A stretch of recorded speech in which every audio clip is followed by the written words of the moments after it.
Engineer Emmanuel Rekubrobe says, upon seeing empty water bottles in a drain around Akwatia line in Kumasi, he came up with the idea of making use of them to develop prosthetics.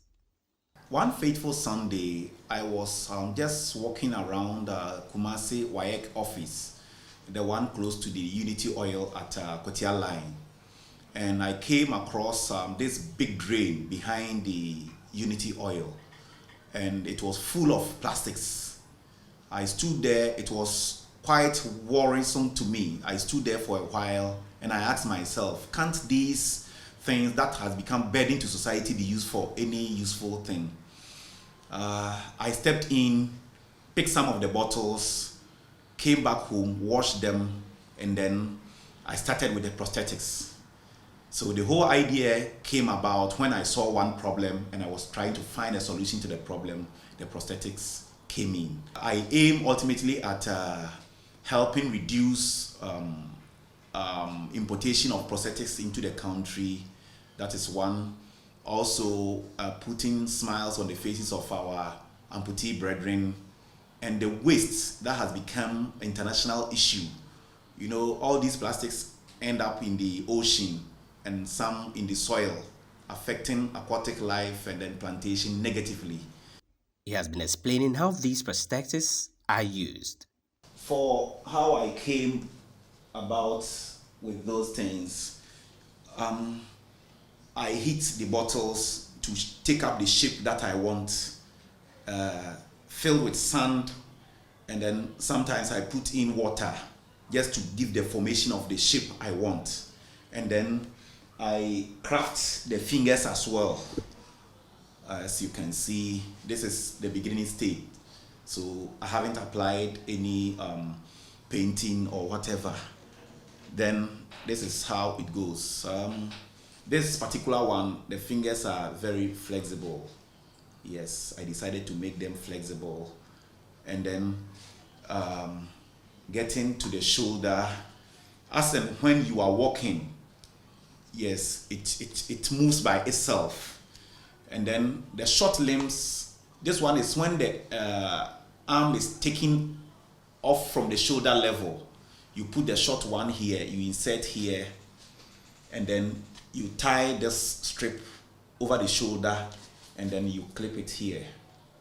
So this rests on the shoulder, and then it's adjustable. If it is very short, you adjust and then you close from here. If it is long too, you just pull it. So this is one of them. Then the second one is this one. The first one, I decided to make it flexible. Flexible, as you can see. Yes, flexible, very flexible. Very flexible. And then this second one, I decided to make it very hard. In fact, it is displayed here in a sleeve, that of a long sleeve, yes, so that it covers it, make it nice when you are walking. So let me take it off. Yes, like you are taking off your shirt. Yes, this one is very hard. I decided to make it that way, unlike this one, which is very soft. Emmanuel Rekubrobe is thus calling for government and private support in order to produce the prosthetics in bulk quantities to serve those who badly need them. Right now, I urge the government to come in. I know of this policy, Ghana Beyond Aid, and it starts from somewhere. If we're able to do this and export to other nations, we're going to get some foreign exchange. And also the youth will have something to do.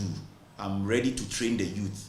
And then all comes back to money, the monetary aspect. Every inventor, in fact, we spend time researching and then putting things together. So financial wise, we are tied. Our hands are tied somewhere. So I'm asking corporate Ghana, I'm asking each and every Ghanaian, and even beyond the borders of Ghana, to come on board. Those who are interested to invest, I'm calling on investors to come on board with their financial push so that we can do more. In fact, I have a lot in the pipeline, but if it is left onto me alone, I will die with them. Engineer Rakubrobe is hopeful that with the needed support from stakeholders, he'll be able to come up with more of these inventions. For Citi News, I'm Edward Upon Marvel, Kumasi.